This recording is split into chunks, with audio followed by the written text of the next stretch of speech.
So April was a big month. A flood of inventory has hit the market. And, just to give you a sense of how many new listings have hit the market, I'll go through some stats here. So North Vancouver, new listings, detached were up 131% on a month-over-month basis. Attached, so townhomes or half duplexes, were up almost 80%. Condos were up 57%. And in Vancouver East, we've got 70% increase in detached, 27.5 for attached, and 37.7 for condos. So we've seen a ton of inventory hit the market all of a sudden, right? On a month-over-month basis, like, we don't normally see these type of numbers happening, especially for new listings. And we've had basically a drought of new listings for the past year, I would say, which is what has been holding these prices where they are. There's just been no options for buyers.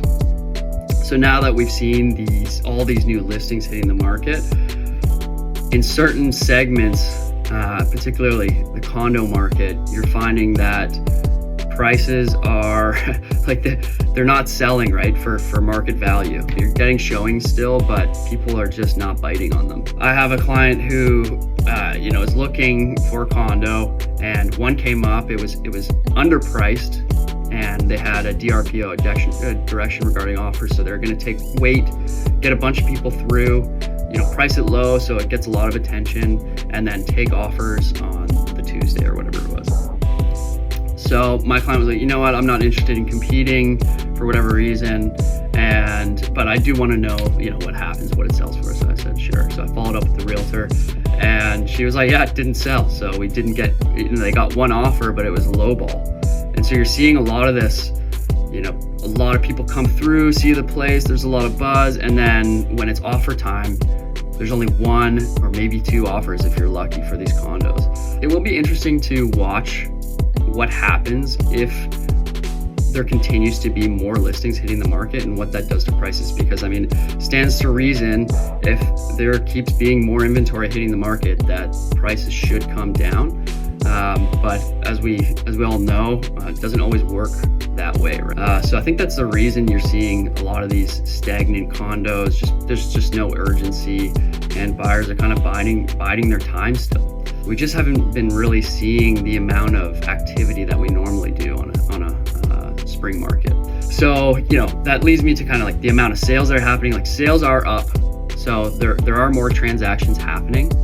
So I want to circle back to that detached in North Vancouver statistic. The new listings is up 131%. So if you're looking for a detached home in North Vancouver, now is probably a pretty good time to be looking. Going to be less competition, lots of options for you. I will say that, like, the barrier to entry, even though prices have stayed flat for the past year or so, the barrier to entry for these entry-level homes even in Vancouver and North Vancouver, kind of the floor has risen a bit.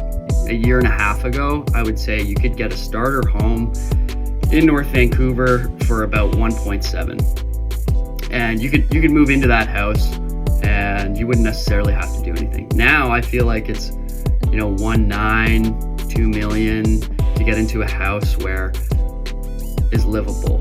I think it's just because there's so many people, so many families in particular that are, they're stuck in the townhome. They've been waiting to get some equity. Finally it's the time, and all those entry-level homes are just getting scooped up. So then that rises those prices up. So if you're looking for an entry-level home, it's a little bit more difficult, but with all these new listings, it might, create some relief for you. So I do a lot of door knocking in the Grandview Woodlands area, and kind of the story that I'm hearing over and over again is, I'll be in a neighborhood, it's surrounded by single-family homes.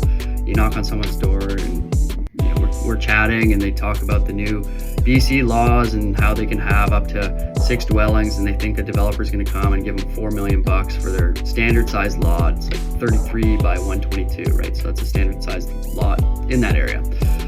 And at the end of the day, like, a developer has to come and make sense of the end product, and it has to be viable. And just because you can build 6 dwellings on a single family home lot doesn't mean they're going to do it. Like, I think realistically what's going to happen is And what we see all the time is these developers, they're still coming in and just building half duplexes because they're tried and true. They know how to do it. Developers done it a million times and they can still make a couple of bucks. So there's another interest rate announcement coming up in June. In my gut, take that for what it's worth. I don't think they're going to drop rates in June. I think there's a lot of people that are kind of like holding out until then to see what happens. And I can't blame you if you're a buyer or a seller and you want to wait and see if that's going to maybe get the prices up or make things a little bit more affordable for you. To summarize what's happening in the market, we've seen a ton of inventory hit the market. Condos are looking a little stagnant. Prices may come down a little bit in the next little while. And I think for buyers, if you're looking, it's actually a pretty good time because there's a lot of options right now. You may see prices start to taper off a tiny little bit in the next coming month if we continue to see more inventory. If you have any questions, let me know. We're happy to help, and thanks for watching.